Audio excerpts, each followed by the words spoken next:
This topic may not be coming up at your Saturday afternoon barbecue, but it's one that you really need to get across if you want to get to the top of Google.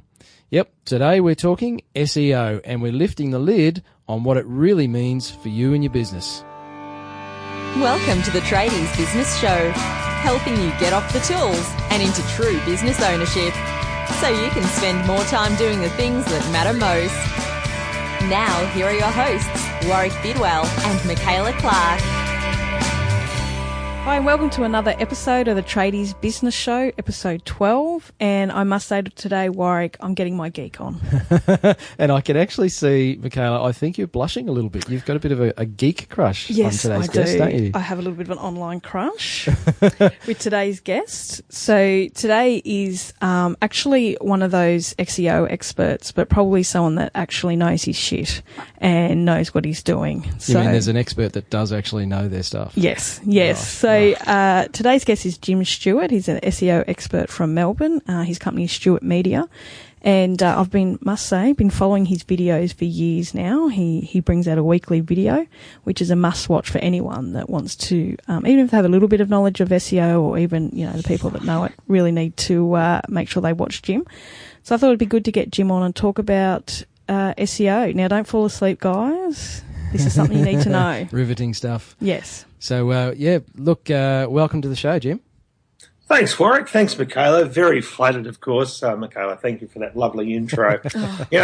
Some people out there, Warwick, don't even know how to spell SEO. So it is a very mystifying topic. And I think it does scare a lot of people because they don't really understand what it's all about. Can you tell us a bit more, Jim, about what is SEO and why should people actually tune in and stay on board with this episode? Yeah, and why they shouldn't fall asleep. Yeah. Look, it's basically the thing that has replaced your old paper directory.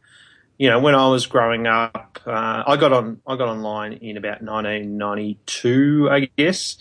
And prior to that, my whole world was offline like everybody else. And we used to use these things called paper directories.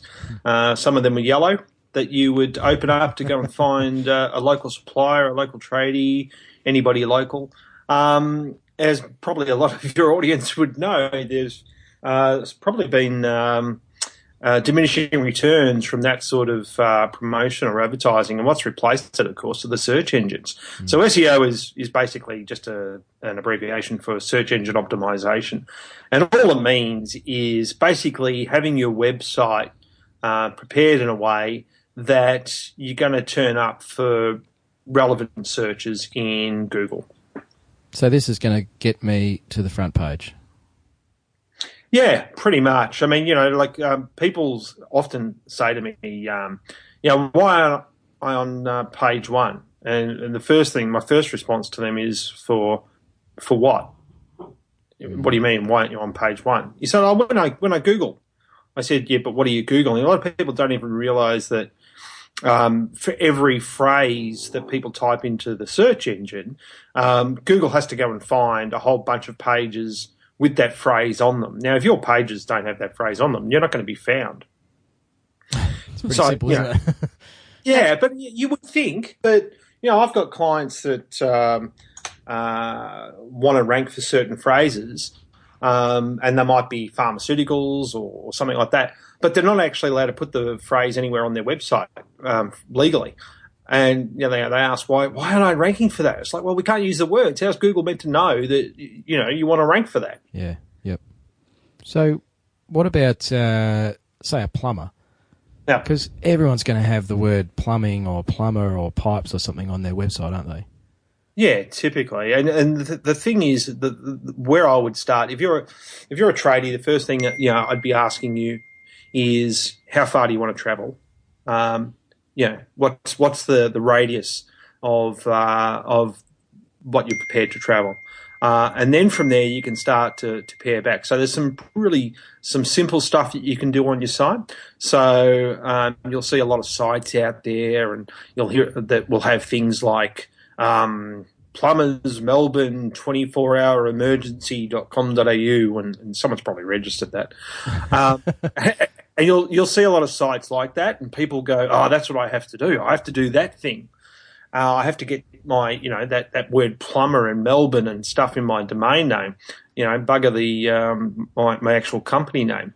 That does work a little bit, but what Google's looking for is it's looking for a really relevant web page to show its users that type in a search phrase.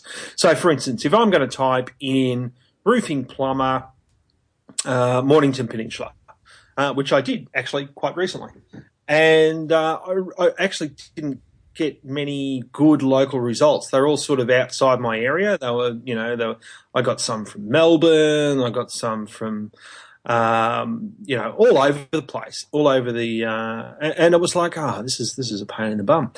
But some people would say, well, that's Google being rubbish. It is to a certain extent, but what it's more a symptom of is the plumbers in the area not having their website configured in such a way that they come up for a search when I type in Mornington Peninsula, they're not there. And that's simply because they haven't told Google, they haven't explained to Google clearly enough exactly where they are and what they want to turn up for. Yeah, so it's really important that they look at suburbs when in their what keywords or phrases are for their website. So if they're a plumber Brisbane, also plumber Capalaba or all those suburbs is important as well, isn't it?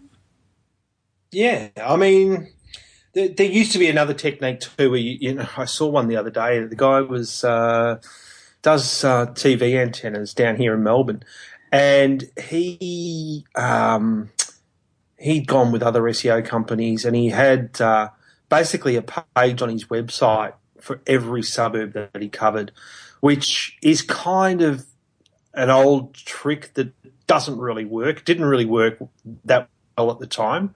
But, I mean, you should list somewhere on your site, say on the Contact Us page or something like that, the suburbs that you travel, that you cover, and you should mention them. But you should also, one of the big things that Google wants to do is send its users to not only relevant sites, but good sites that users are going to have a good experience at. And they're things like, is your site fast? Does your site get updated regularly? So, are things fresh? It's not a virtual ghost town, where Google doesn't want to send its users to sites that haven't been updated in the last 5 years because chances are the information on them is out of date. So if Google doesn't get it right when it's sending its users to search results, then people are going to stop using Google. So what it's trying to do is, make sure that people find good results that match their search. And just simple stuff, like if you've got Google doesn't understand images, it doesn't understand what's in a photograph, right? It can't tell you what's in that photograph. So you've got to tell Google what's in that photograph. You've got to say to Google, you've got to actually name the file instead of naming the file like a lot of web developers do, which is, image1.jpg. You should be calling it something like roofing-plumber-brisbane.jpg or something like that. So Google knows, okay, and chances are, because of those words that the file is named, that image is about a roofing plumber in Brisbane. That's right. And so whenever they're, updating, just putting latest photos of their latest work, portfolio stuff, it's simple stuff that they can be doing, even with the file names, that will make a difference. Yeah, have a think about it this way. If you've got a vision impaired person coming across your website, they're using usually a piece of technology called a screen reader. Now, those screen readers have to be able to read everything that's on the screen. Now, think about if Google is pretty much the same. It's blind. It just scrapes stuff, right? So you need to tell and explain to, say, a vision impaired person who's using one of these screen readers what that image is about. So how are you going to do it? You're going to do it in the file name, and you're going to do it in a thing called alt tags. So alt tags are the things that pop up when you put your mouse over a photograph or something like that. You'll see a little words pop up that tell you about the image. And so what Google actually says to do, they say, you need to be descriptive about your file names and your URL names or your web address names and those sorts of things. What they actually mean by that is that you need to use your keywords in it. So your keywords, or your key phrases more specifically, are things that you think people are going to type in to find you. And, the immediate reaction you get with some people is like, well, plumber. I want to be number one for plumber. Well, my response to that is always, well, no, you don't, because, the time and effort and money that it's going to take you to get to number one for plumber isn't going to be worth the return you get from that, because everybody who just types in the word plumber isn't looking for you. That could be all over Australia, it could be all over Queensland, wherever it might be. You need to turn up for things that you want to be found for. So if you only specialise in roofing plumbing, or you only specialise in dishwasher repairs or whatever it is, then you've got to get specific about those things. It's the difference between someone looking for, say, a digital camera or a Canon 60D DSLR with macro lens kit and tripod. That second search, the person who types in that Canon-related search, they've already made a decision about what they're going to buy.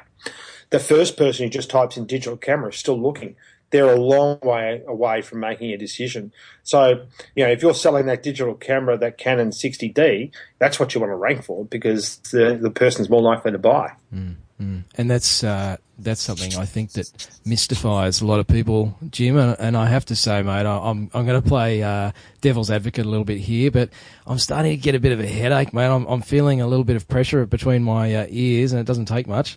But there's lots of technical stuff here, and it's sounding like a lot of work. So, is it actually hard to do all this stuff? I mean, is there just so much involved that your average tradie that's listening to this show is really just not going to have the time to do all this effectively? No, look, the hard part is time, really, like most things. If you get your website set up properly in the beginning, like technically this stuff, if you ask a web developer, they'll go, it's easy. The trouble is they don't know which thing to do first, so they don't know which order to do it, and they don't know, when they should be doing it, and they bugger it up. So what we always tell people is get a good, solid site built well first by whoever's building it. Make sure that it's fast, all those sorts of things. That can all be left up to the person who's building your site. On an ongoing basis, though, it's up to you as the business owner to get involved with that site. Think of it as a shop front. If you're running a hardware store or something, and you got a front store window, you want to change the window every now and again to keep people interested. Well, the same applies to your website. You want to change things up a bit every now and again so people keep coming back and having a look and see what you've got to say. And one of the easiest ways to do that is with a blog. And what we always say to people, a blog is just a fancy word for being able to update your site easily, really, through typically a personal voice. So the easy part is getting all the site ready, because someone else is doing that for you typically. But on an ongoing basis, you as the business owner just need to have a strategy about, I'm going to contribute to this site and I'm going to update it. But every time you update it, think about what you want to rank for. A lot of people don't think about that. They think about, they try to be clever. You don't have to be. You just got to think about what are the things you want people to keep coming back for. And just use those words when you write, that's all. Or, find someone else to write it for you and tell them, can you make sure you use these words? Excuse me. So, if you're going to say plumber, don't just say plumber, say roofing plumber, because that's what I do. Yeah, and so as well as that, a lot of clients I work with go, now, what's this Google Places, this Google Local, which is now called Google My Business? And and I want to have that little red tag on the map when you search. So I know Google has some great tools that are easy to use, but it has been confusing over the last few years because they keep renaming and changing it. And I know this is a minefield, but quickly explain what Google My Business is and the benefits, because it is something that any business owner can do it. They don't need to know websites or anything like that. And it costs them nothing. That's right? the beauty of it. Yeah, and you've got to be there. I mean, that's what happened to me. When I was looking for a roofing plumber locally, no one was coming up in Google My Business. So it's the thing that you say. It's that little red teardrop thing that comes up on the maps. It's where you get those those listings at the top of the page where you've got local businesses with addresses. Typically, they're all around you when you do the Google search. So Google wants to show you not only relevant results, it wants to show you results that are close to you. So for certain searches, it's going to show local businesses above everything else. So it's a way to get above everybody else easily, and it doesn't really rely on your website. It relies on this thing called Google My Business. And you're right, it has been as confusing as hell for all of us in the industry over the last few years. It's been insane. Jim, sorry, mate, is there a secret way that I can go and bounce a mate of mine who's also in the same industry as me, but he's no longer doing this anymore? He's gone and taken a job with a client. Is there a way I can remove him from Google Places, because it drives me nuts seeing his name there when he doesn't even do this anymore? Yeah, there probably is. You can probably report it, say the business is closed. No, you can. You can actually do that. And I've had that happen to some clients where a competitor's gone in and said, this business no longer exists. Google's a bit flaky like that, where sometimes it pays attention to those sorts of things and other times it doesn't. But I think the best thing you can do is go and speak to your mate and say, hey, do you want to change your phone number to my phone number on that listing? I'll cut a deal with him is probably a better way to do it. So really having a website without paying attention to SEO and some of the things that you've already talked about is literally like having a shop with no signage on it. A shop with no signage, it may as well be a brick bunker if you're not doing windows it. And doors, yeah. Yeah, pretty much. I mean, it's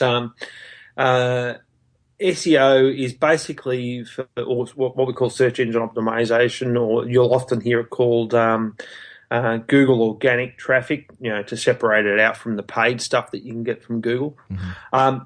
It's usually, and it should be, the biggest driver of traffic to your website.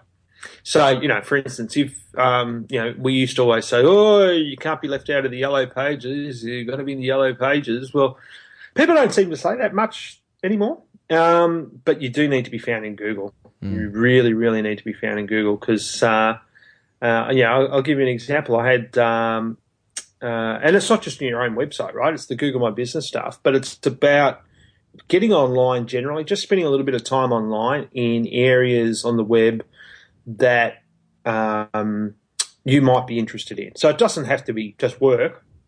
It could be other stuff, could be hobbies, could be whatever.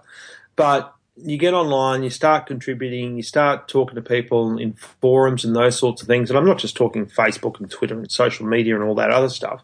I'm talking, just your old style, home improvement type forums where people are asking questions about, do-it-yourselfers. And you say, well, what do I bloody do-it-yourselfer for?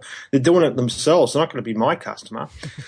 Well, I mean, that's the attitude that I had about 8 or 9 years ago when I started thinking about telling people how to do SEO. I'm thinking, well, why do I want to tell them how to do SEO and give this stuff away for free if they're not going to become my customer?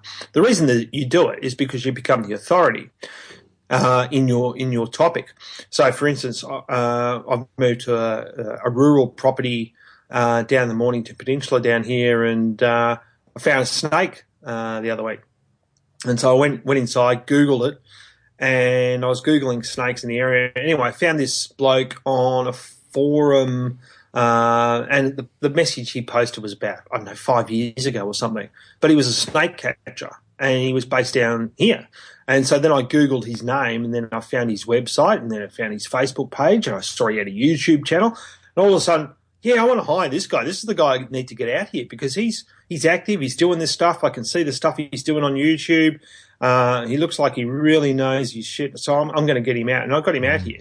Anyway, $150 later, didn't catch the snake, but Jesus, nice bloke. That's awesome. And that, sorry, Michaela, that really is a huge part of it as well, Jim, is you talked about positioning yourself as the expert, having that weight of evidence there for you to go and do some research on somebody that they don't even know you're doing, and then make a decision that, you know what, I want to use this guy. Exactly. Who are you going to choose? You're going to choose the guy who everyone else is talking to and talking about. You can see the stuff, or you're going to choose the guy that, had a website built in, in the post-World War II era and you can't work out, if the phone number still works. You're going to go for the people that are active and seem to know what they're doing. So that's why it's so important. And if you're not doing it, your competitor is. So yeah, and one area I see that tradies are really missing out on is YouTube. I mean, with smartphones today, if they turn up to a job, they're seeing shoddy workmanship or do a quick how-to video, they can put it straight up to YouTube, put a few keywords or phrases in it, and, Google owns YouTube, so it's going to rank it. Yeah. It's the second biggest search engine after Google is YouTube. That's where all the searches go. Like at Blitzers, you might remember there used to be one called Yahoo and another one called Bing. I mean, YouTube just blitzes both of those for search volume. And take this, like I do it once a week, and I make it a point to actually, it's in my calendar. Everybody at work knows that, Jim on a Tuesday night and a Wednesday morning, he's doing his video and his blog post. So that's it. There's no meetings. But this guy came out, the snake catcher guy. He came out. That's right. He came out with his wife to the job, and she was holding the camera. She just brings the camera everywhere they go. So every job they go to, they're taking some video and they're putting it up to YouTube that night, then posting it on Facebook. That's awesome. And it's free. Great. It's free. Yeah, it's all free. This is people they can do. It costs them nothing. They don't need to be a web guy, to do it. And they're on site all day. And here's the thing about video. If it's rubbish, guess what? You don't have to publish it. That's right. Yeah. It's like, but if you don't capture it, you definitely can't publish it. And it doesn't have to be perfect either, does it? No. Oh God, no. I mean, that's the thing. People are so relaxed about watching what we call casual video on YouTube now from business. I mean, I wouldn't go and I've seen. I had one client and he was a plumber, and someone got him. I don't know how much he paid, but someone convinced him to do a little YouTube series of videos, and they're all set of him sitting behind his desk in an office, reading something off a script to camera. It was just horrible. It was just like, this is a train wreck. This thing, because it was as boring as hell, and it wasn't him. Yeah, how many plumbers do you see sit behind the desk? I mean, that's a great point too, Jim, is whatever medium people are using, whether it's blogging or YouTube, is people want to get to know the person or the business. So they really want to get to know the people behind the business, don't they? Yeah, you've got to be real, you know what I mean? So it's like, he would have been much better off just having someone at work follow me around to the next job and say, we've got this...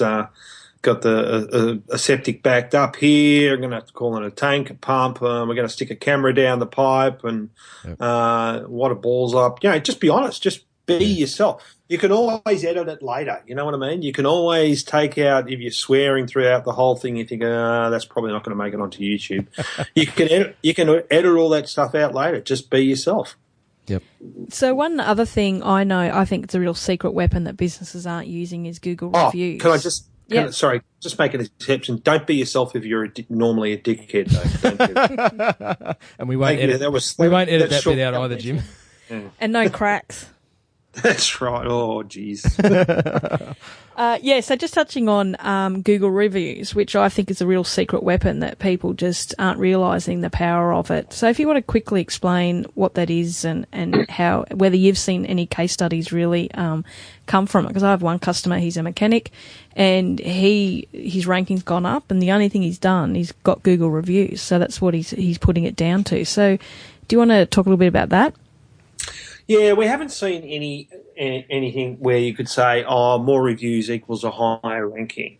But it does equal certainly more traffic to your site, and it does equal more phone calls to your business because you're getting good reviews. And similarly, if you get a bad review on Google, and these are all attached to the Google My Business thing, and you can see them, if you just do a search, say, for plumber wherever you are now, you'll probably see some of these reviews come up. And typically they'll have a bunch of yellow stars next to them. And the thing to do is that even if you get a bad review, jump on board and address it. And don't bury it. Don't get into a fight. with the person. I've seen that happen too. I mean, if you've been in business long enough, you're going to get some bad reviews somewhere along the line because people are more likely to give you a bad review than they are a good review.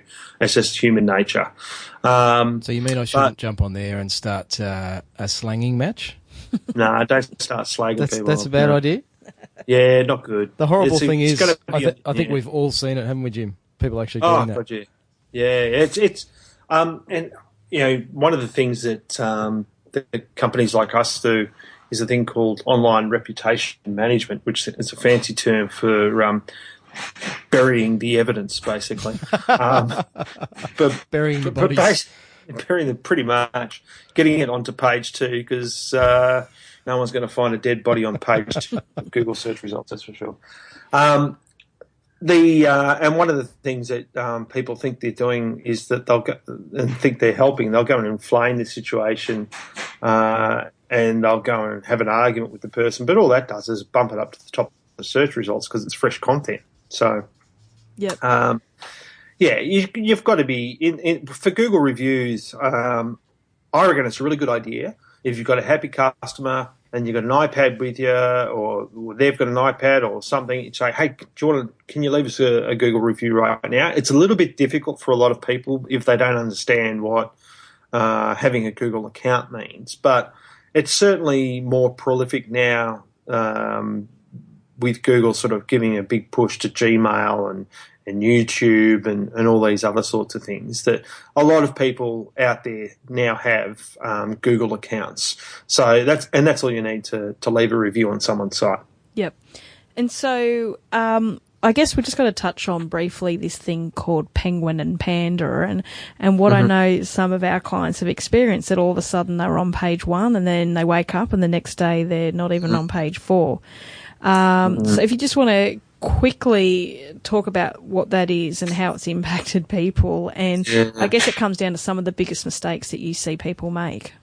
Yeah, well, the first one that we had was the update called Google Penguin, and basically what Google was trying to do with that is get rid of a lot of spam out of the search results, and these were sites that were basically gaming Google or tricking Google using different tricks, and the most popular one was getting buying backlinks from other sites, because that's one of the things that Google looks at. It looks at what are the other sites that are linking to your site, and how many are there, and what's the quality of those sites. So, for instance, if you were to get a link from the Courier Mail or the Sydney Morning Herald or the Age or whatever, that's much more valuable than it is getting a link from a site like yours or mine.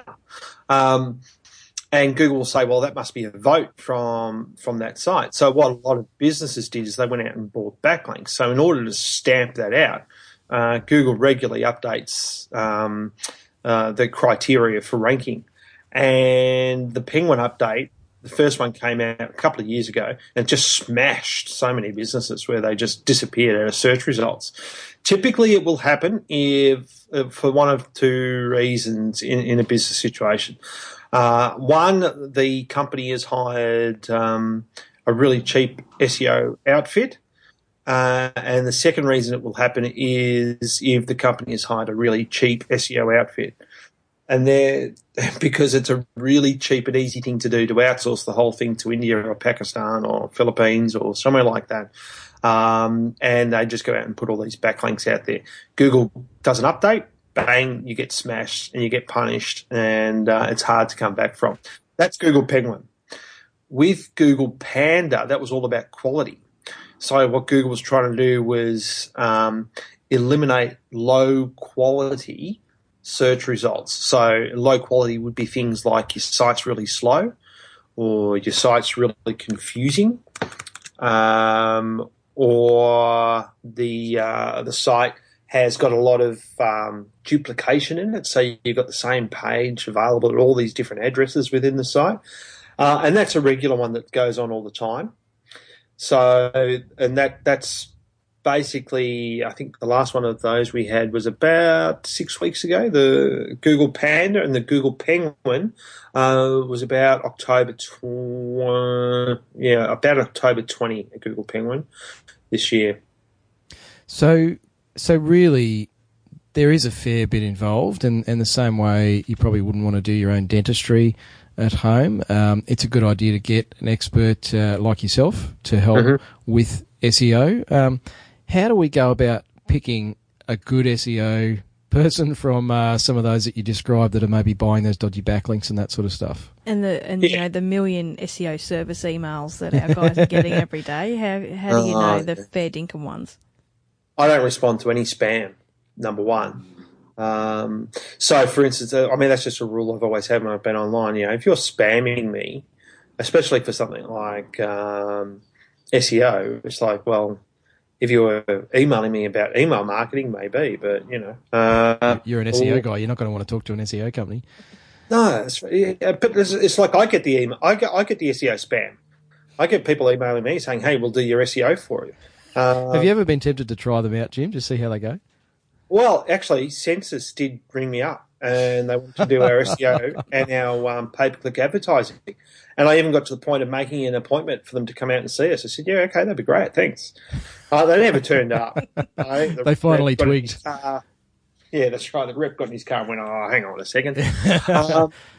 But the way to choose it is find out another business that has used them, preferably in your city, because then that enables you to maybe contact them, find out what the experience was like, have a look at the site, see if they actually rank for stuff that you think that they should rank for. That's not hard to check.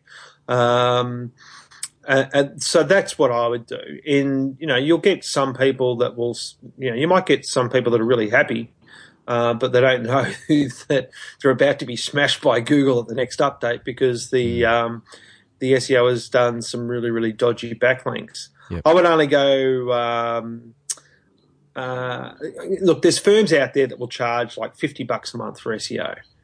Now, you've got to ask yourself as a business, what can anyone possibly do for $50? I can't even get someone to make a cup of tea for that in the office. It's ridiculous. But you live too far away, mate. That's your trouble. Yeah, that's right. So ask for references. If there's other businesses you can talk to, look for testimonials from the company. I wouldn't go overseas. I'd stay local. It's going to be more expensive doing it that way, but at least you know who you're dealing with then. And if you get someone really local, then you can go and knock on their door as well and say, how's things? What's happening? What's going on? And make sure that, it's a plan beyond, a lot of people say, we want to rank you for 10 key phrases. Well, that once again, that's old school. It's like what you want to look for is someone that can possibly hold your hand a bit through that process and say, you know what, you need to be creating content. And if they're not telling you that you need to be creating content, you probably should look for a business that does, because that's what it's all about. And it's just, getting all the other ducks in a row that's going to help you rank. And then you get the content, and that's going to keep you ranking. The other thing is, I guess, to consider too is, with these local companies, are they also servicing someone in the same industry as you? So, yeah, you don't necessarily want to go with someone that's also working with your competitors and trying to rank them for number one as well. So I guess that's another consideration. Yeah, I mean, like we've got different lawyers that we work with, for instance, for ranking, for SEO. But they're in different cities or they're in different categories. They're selling different services, We don't have anyone that would be a direct competitor to each other. They're all just sort of slightly different. So,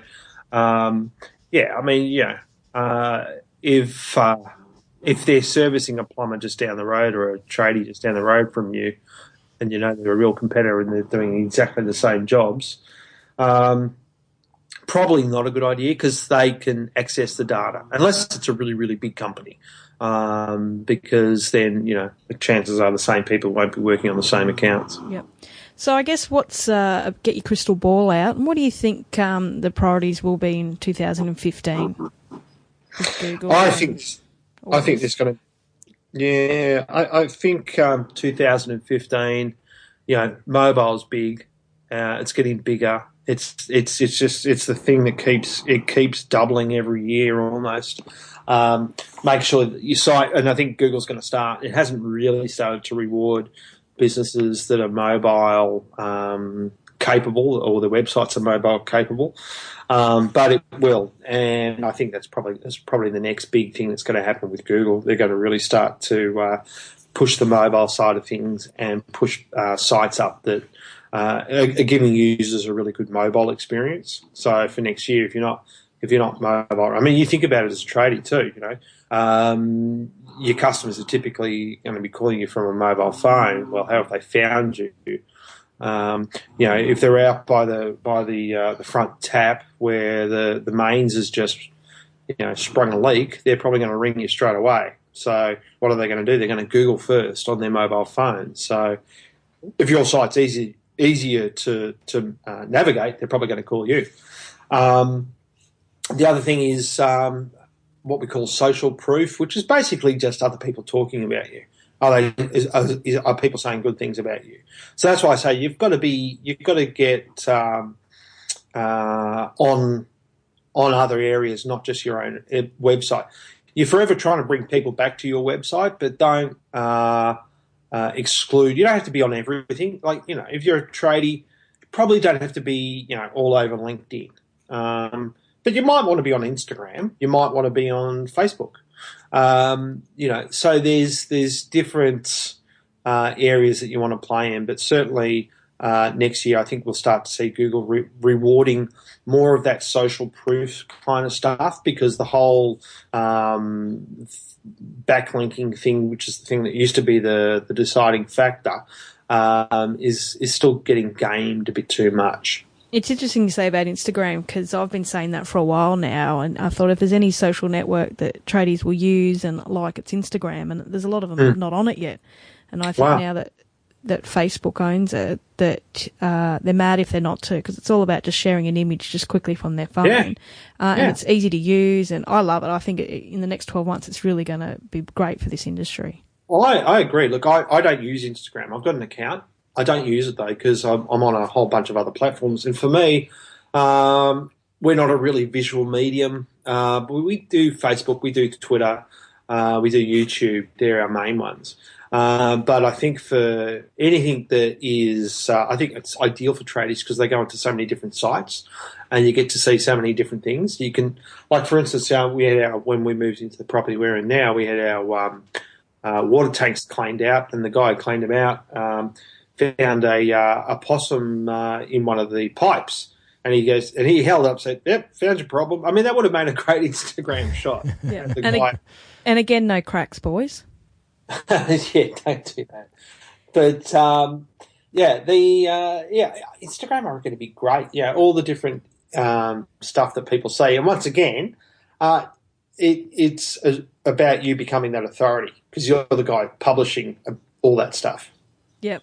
Well, look, I think we've covered a heaps today, and I think we've given our guys a lot of information to take away. Warwick, are you awake? Hello. Oh, sorry. I was just I was taking a few Panadol.